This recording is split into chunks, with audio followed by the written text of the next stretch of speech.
রেশরাককে মেয়রের দায়িত্ব দেওয়ার দাবিতে আজ নগর ভবন ব্লকেট, বন্ধ থাকবে সেবা সমর্থকদের বিক্ষোভ।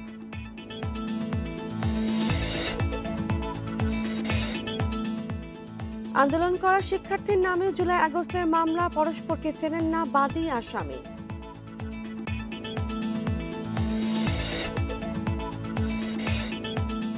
অভিনেত্রী নুসরাত ফারিয়াকে আদালতে তোলা হচ্ছে আজ, ডিবি হেফাজতে জিজ্ঞাসাবাদ।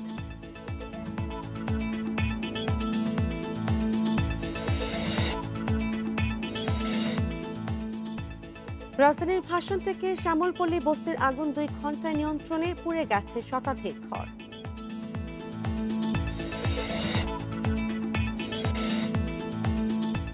এনবিআর বিলুপ্তির প্রতিবাদে শুল্ক কর্মকর্তাদের কলম বিরতিতে বন্দরে আমদানি রপ্তানি ব্যাহত, তৈরি হচ্ছে পণ্যজট।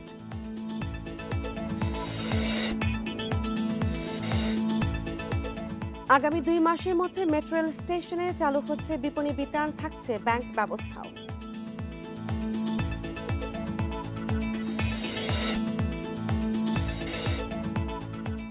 আরব আমিরাতের বিপক্ষে দ্বিতীয় ও শেষ টি-20 আজ, সিরিজ জয়ের লক্ষ্য টাইগারদের।